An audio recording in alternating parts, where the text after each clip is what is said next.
जिस उपदेश से राम जी को राजकुमार भगवान राम बने, वो उपदेश आप सुन रहे हैं।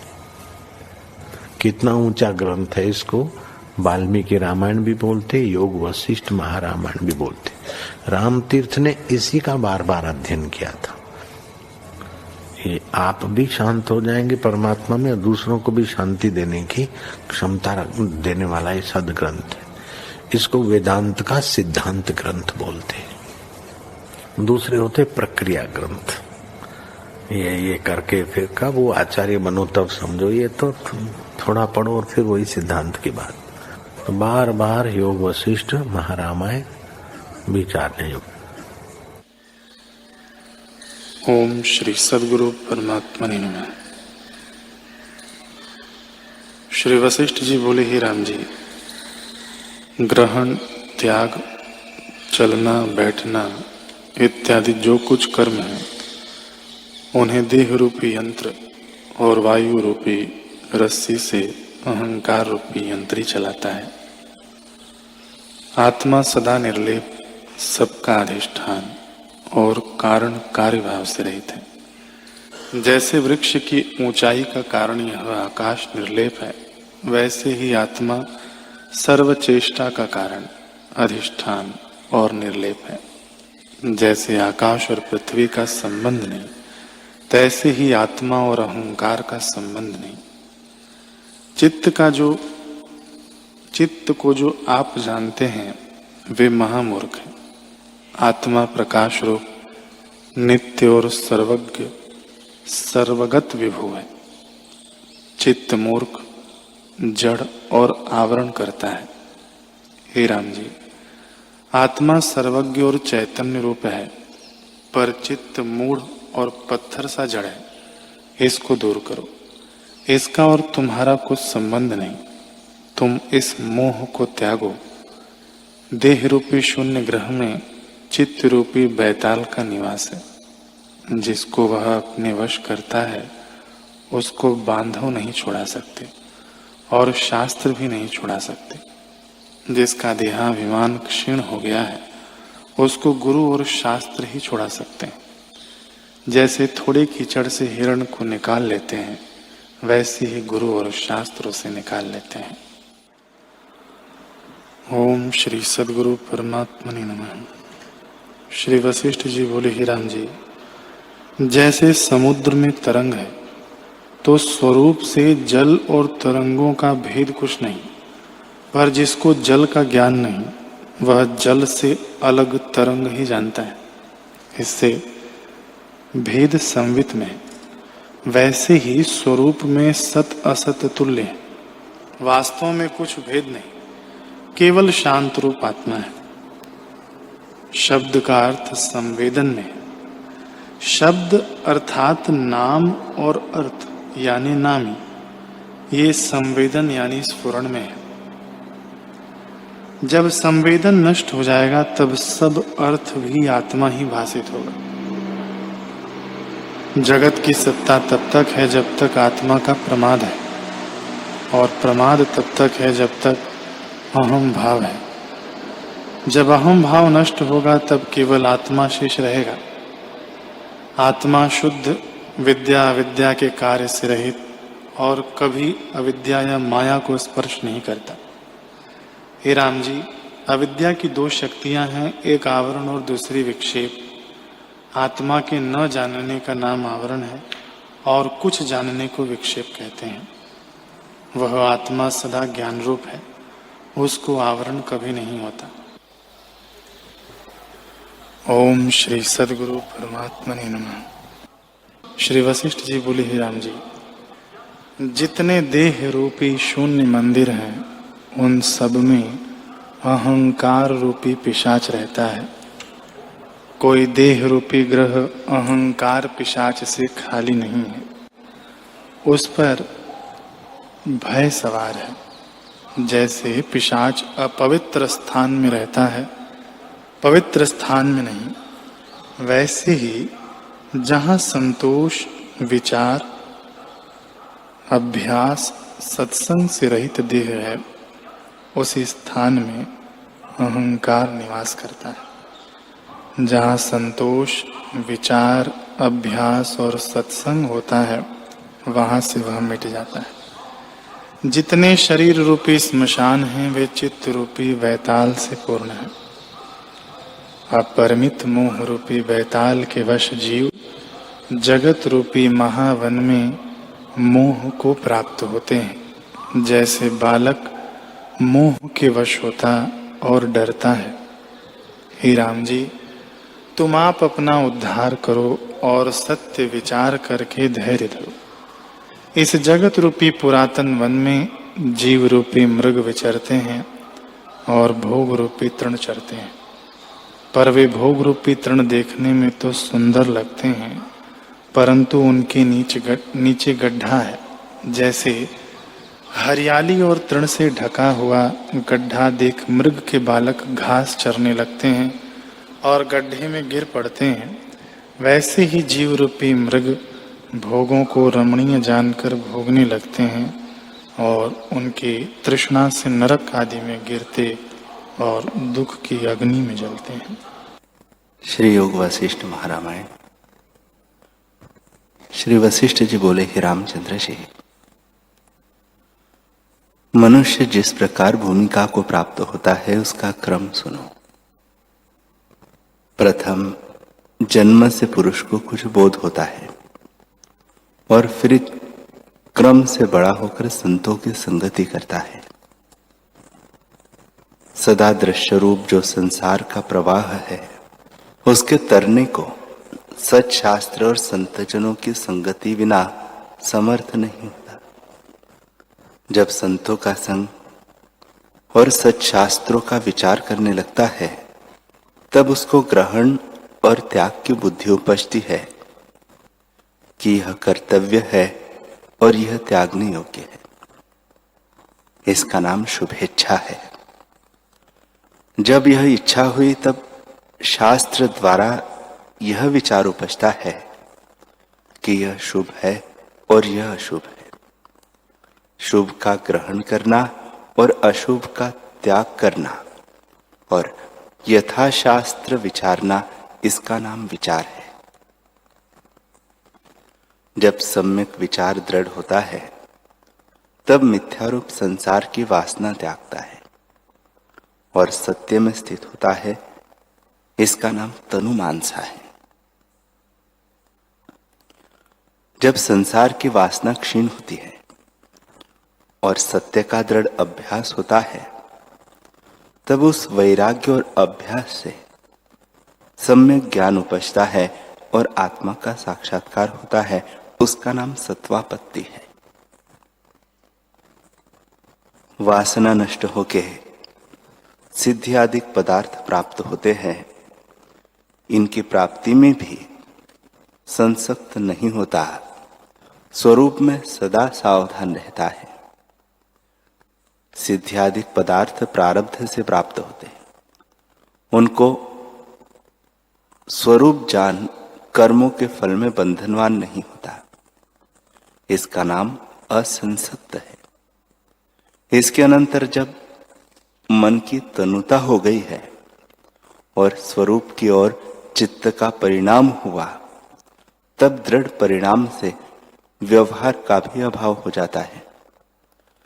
जो पल पल में कर्म प्रारब्ध वेग से करता है, बल्कि उसके चित्त में फुरना भी नहीं फुरता और वह मन क्षीण भाव में प्राप्त होता है। वह करता हुआ भी कुछ नहीं करता और देखता है पर नहीं देखता, अर्ध सुषुप्तिवत होता है। उसे कर्तव्य की भावना नहीं फुरती और मन भी नहीं फुरता। इसका नाम पदार्थ भावनी योग भूमिका है। इसमें चित्त लीन हो जाता है।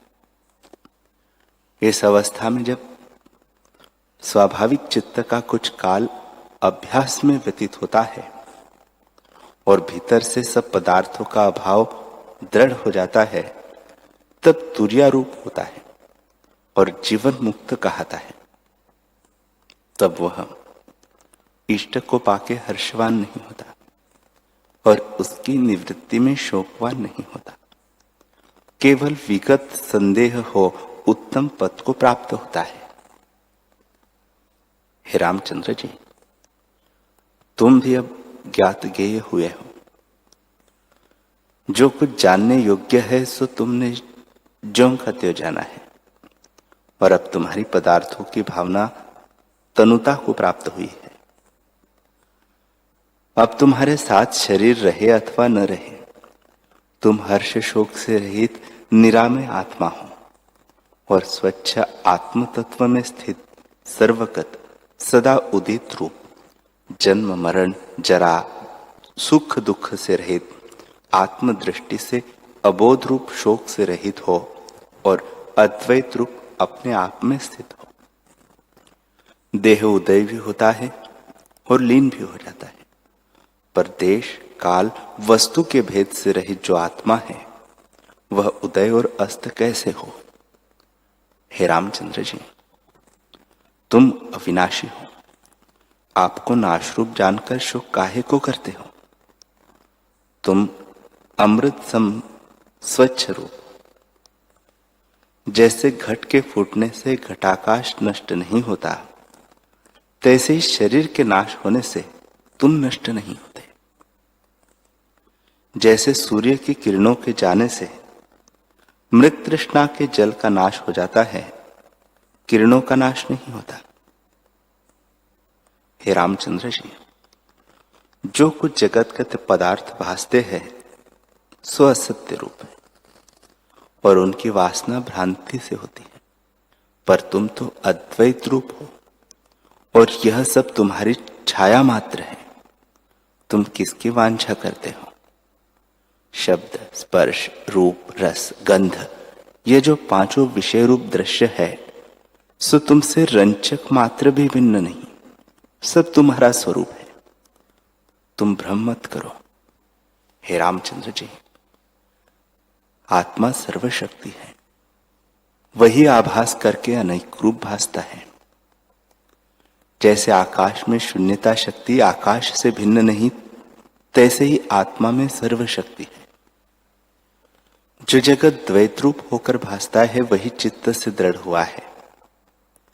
सो क्रम से तीन प्रकार का त्रैलोक्य जगत जीव को भ्रम हुआ है। एक सात्विक, दूसरा राजस और तीसरा तामस। जब इन तीनों का उपशम हो तब कल्याण होता है।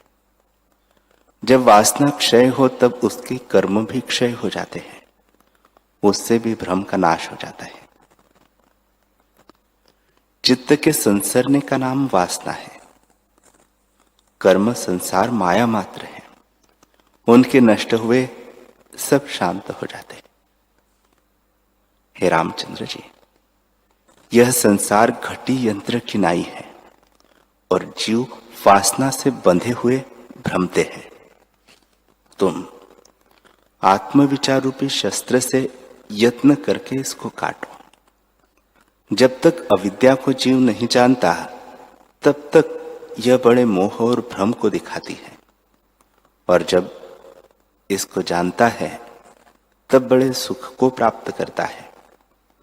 अर्थात जब तक अविद्या को वास्तव में नहीं जानता तब तक संसार सत्य भासता है और उसमें अनेक भ्रम भासते हैं, और जब इसका स्वरूप जाना कि वस्तु नहीं भ्रमरूप है तब संसार वृत्ति त्याग करता है और स्वरूप को प्राप्त होता है। यह संसार भ्रम से उपजा है और उसी से भोग भोगता और लीला करता है और फिर ब्रह्म में लीन हो जाता है। हे रामचंद्र जी, शिव तत्व अनंत रूप, अप्रमेय और निर्दुख रूप है। सब भूत तत्व उसी से उपजते हैं। जैसे जल से तरंग और अग्नि से उष्णता होती है, तैसे ब्रह्म से जगत होता है, उसी में स्थित है और वही रूप है।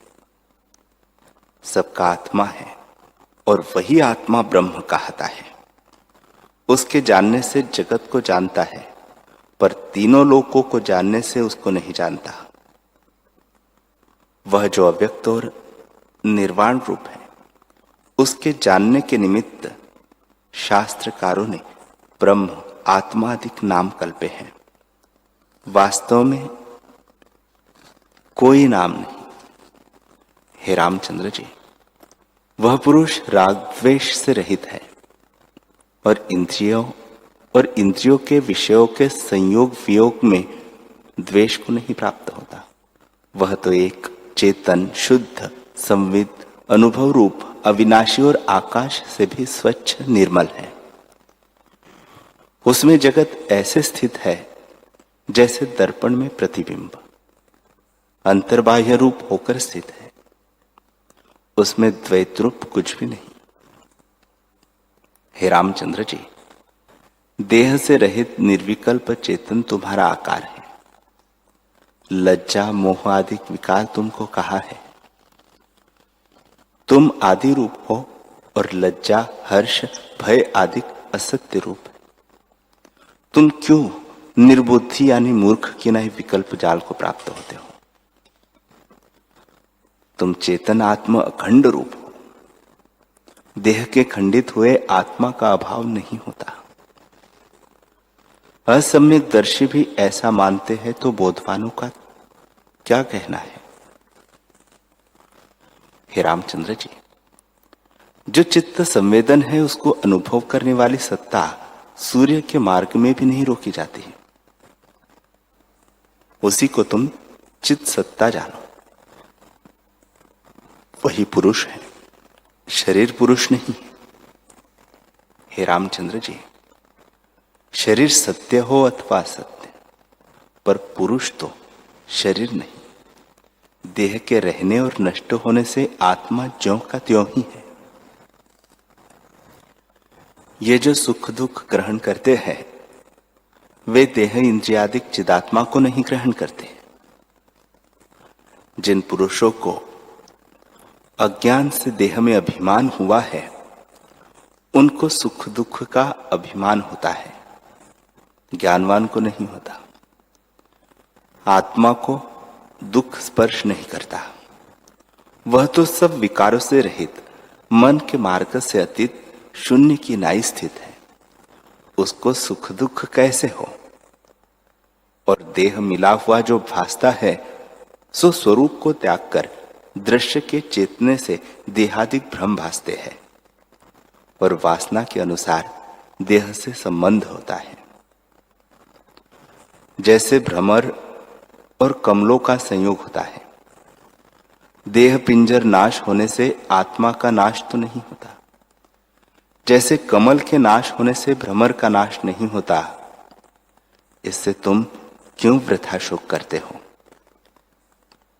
हे रामचंद्र जी, जगत को असत्य जानकर अभाव ना करो। मन के निरीक्षक हो। साक्षीभूत, सम, स्वच्छ, निर्विकल्प चिदात्मा में जगत हो भासता है। जैसे मणि प्रकाश रूप हो भासता है तो फिर जगत और आत्मा का संबंध कैसे हो? जैसे दर्पण में अनिच्छित प्रतिबिंब अप्राप्त होता है तैसे ही आत्मा को जगत का संबंध भासता है। जैसे दर्पण में प्रतिबिंब एक रूप होता है तैसे ही आत्मा में जगत भेद भी अभेद रूप है। जैसे सूर्य के उदय होने से सब जीवों की क्रिया होती है और दीपक से पदार्थों का ग्रहण होता है तैसे ही आत्म सत्ता से जगत के पदार्थों का अनुभव होता है। यह जगत चैतन्य तत्व में स्वभाव से उपजा है। प्रथम आत्मा से मन उपजा है और उससे यह जगत जाल रचा है। वास्तव में आत्मसत्ता में आत्मसत्ता स्थित है। जैसे शून्य आकाश शून्यता में स्थित है और उसमें जगत भासता है सो ऐसे है जैसे आकाश में नीलता और इंद्रधनुष है, परंतु वह शून्य रूप है। हे रामचंद्र जी, यह जगत चित्त में स्थित है और चित्त संकल्प रूप है।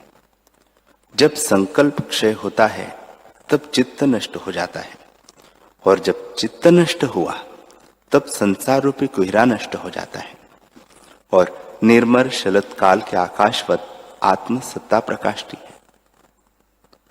वह चेतन मात्र सत्ता एक अज आदि मध्य अंत से रहित है। उससे जो स्पंद फुरा है वह संकल्प रूप ब्रह्मा होकर स्थित हुआ है और उसने नाना प्रकार का जगत रचा है। वह शून्य रूप है। मूर्ख बालक को सत्य रूप भासता है।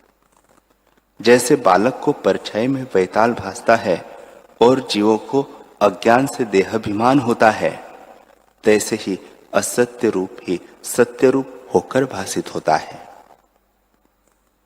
जब सम्यक ज्ञान होता है तब लीन हो जाता है।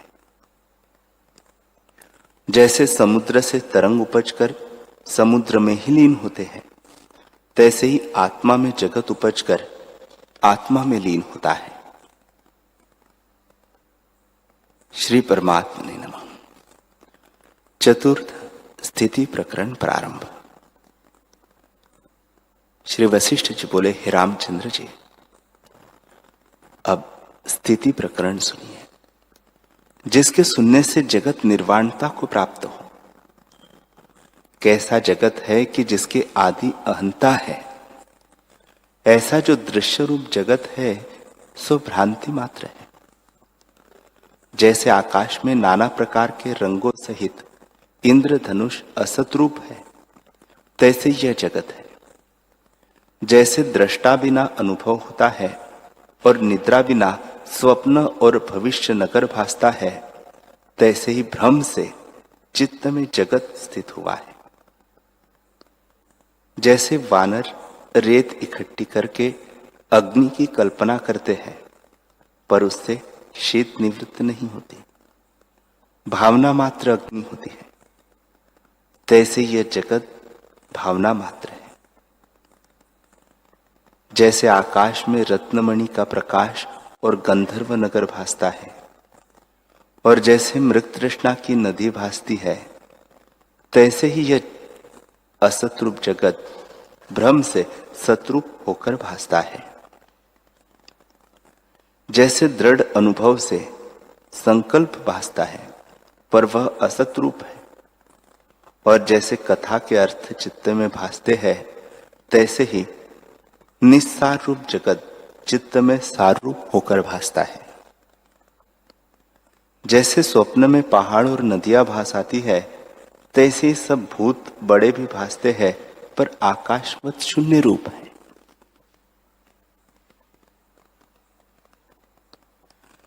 स्वप्न में अंगना से प्रेम करना अर्थ से रहित और असत रूप है, सिद्ध नहीं होता।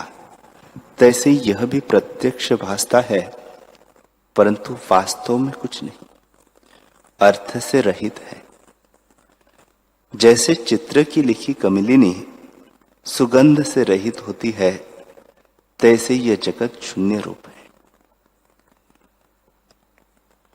जैसे आकाश में इंद्रधनुष और केले का थंभ सुंदर भासता है, परंतु उसमें कुछ सार नहीं निकलता, तैसे यह जगत देखने में रमणीय भासता है, परंतु अत्यंत असत रूप है। इसमें सार कुछ नहीं निकलता। देखने में प्रत्यक्ष अनुभव होता है, परंतु मृग तृष्णा की नदीवत असत रूप है। राम जी ने पूछा, हे भगवान, हे सर्व संशयों के नाश करता, जब महाकल्प क्षय होता है तब दृश्यमान सब जगत आत्मरूप बीज में लीन होता है। जैसे बीज में अंकुर रहता है, उससे उपजता है, उसी में स्थित होता है और फिर उसी में लीन होता है। यह बुद्धि ज्ञान की है अथवा अज्ञानी की। सर्व संशयों की निवृत्ति के अर्थ आप मुझसे स्पष्ट करके कहिए। श्री वशिष्ठ जी बोले, हे रामचंद्र जी, इस प्रकार महाकल्प के क्षय होने पर बीज रूप आत्मा में जगत स्थित होता है जो ऐसे कहते हैं वह परम अज्ञानी और महामूर्ख बालक है। जो ब्रह्म को जगत का कारण बीज से अंकुर की नाई कहते हैं वह मूर्ख है। बीज तो दृश्य रूप इंद्रियों का विषय होता है।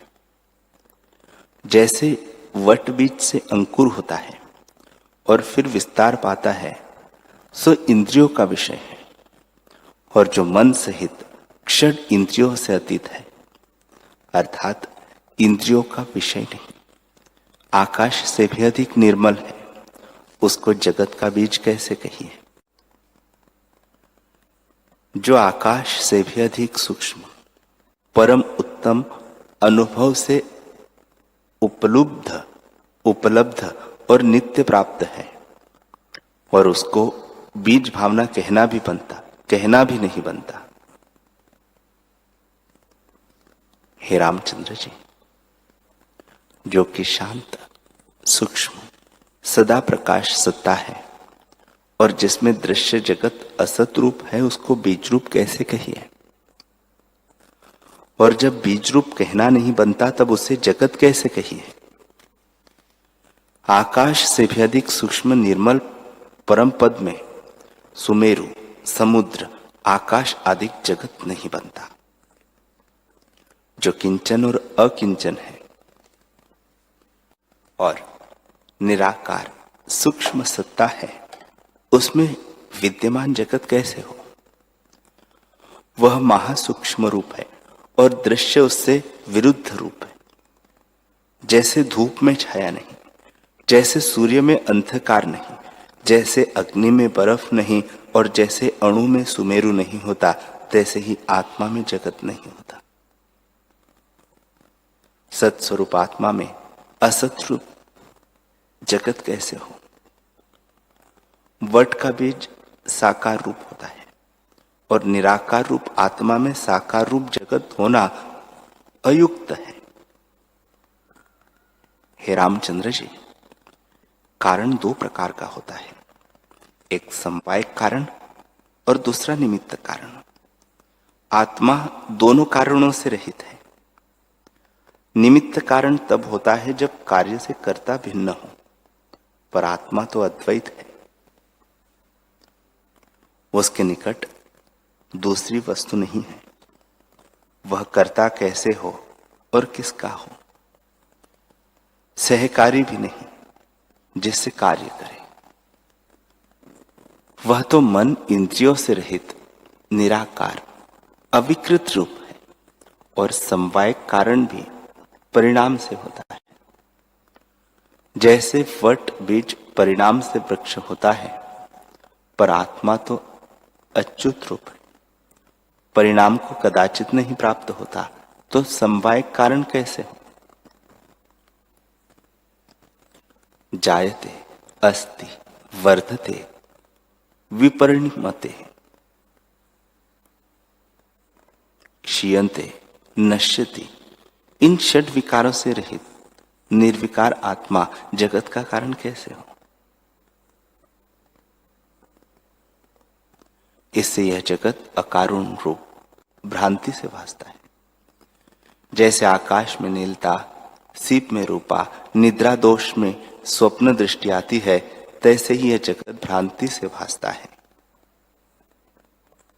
और जब स्वरूप में जागे, तब जगत भ्रम मिट जाता है। इससे कारण कार्य भ्रम को त्याग कर तुम अपने स्वरूप में स्थित हो। दुर्बोध से संकल्प रचना हुई है, उसको त्याग करो और आदि, मध्य और अंत्य से रहित जो सत्ता है उसी में स्थित हो, तब जगत भ्रम तुम्हारा मिट जावे।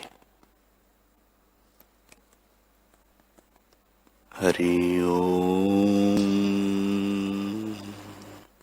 हरि ओम।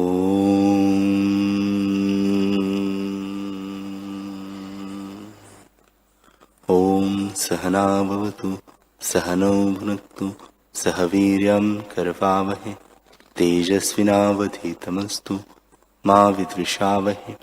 ओम शांति शांति शांति। श्री सद्गुरुदेव भगवान की जय।